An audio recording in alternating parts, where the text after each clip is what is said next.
এই যে দেখো আমার এই ফ্রেমের টানা হয়ে গেছে, আবার গিট দেওয়া হয়ে গেছে, প্রতিটা ঘরে ঘরে এই যে গিট দেওয়া হয়েছে।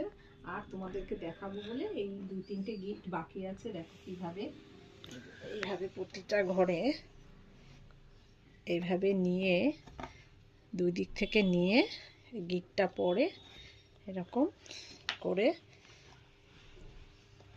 এই 2-3টে বাকি আছে। এটা হয়ে গেলে আমার এই ফ্রেমের ইয়েটা কমপ্লিট হয়ে যাবে।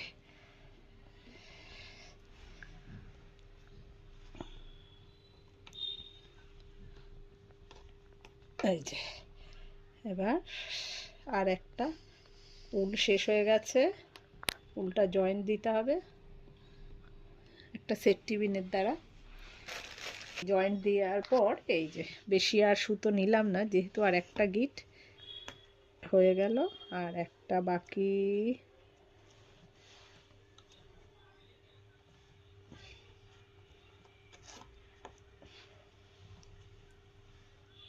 এই কমপ্লিট হয়ে গেল।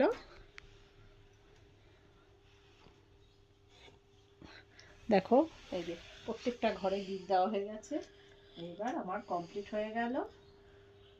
সুতোটাকে কেটে নিলাম,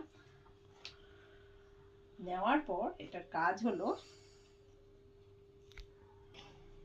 এটা টানাটা এই যে কাটার সাহায্যে খোলাও যায়, আবার ইচ্ছে করলে কেটেও দিয়ে করা যায়। তবে কাটাটাই ভালো, না হলে কি হবে এটা কিছুর সাথে খোঁচা লাগতে পারে, তাই আমি কেটেই দেব।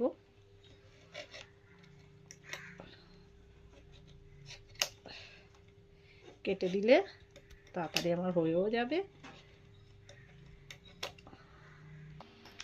এই যে মোটামুটি কাটা হয়ে গেছে, এই একদিক কাটা হয়ে গেছে, এই একদিক।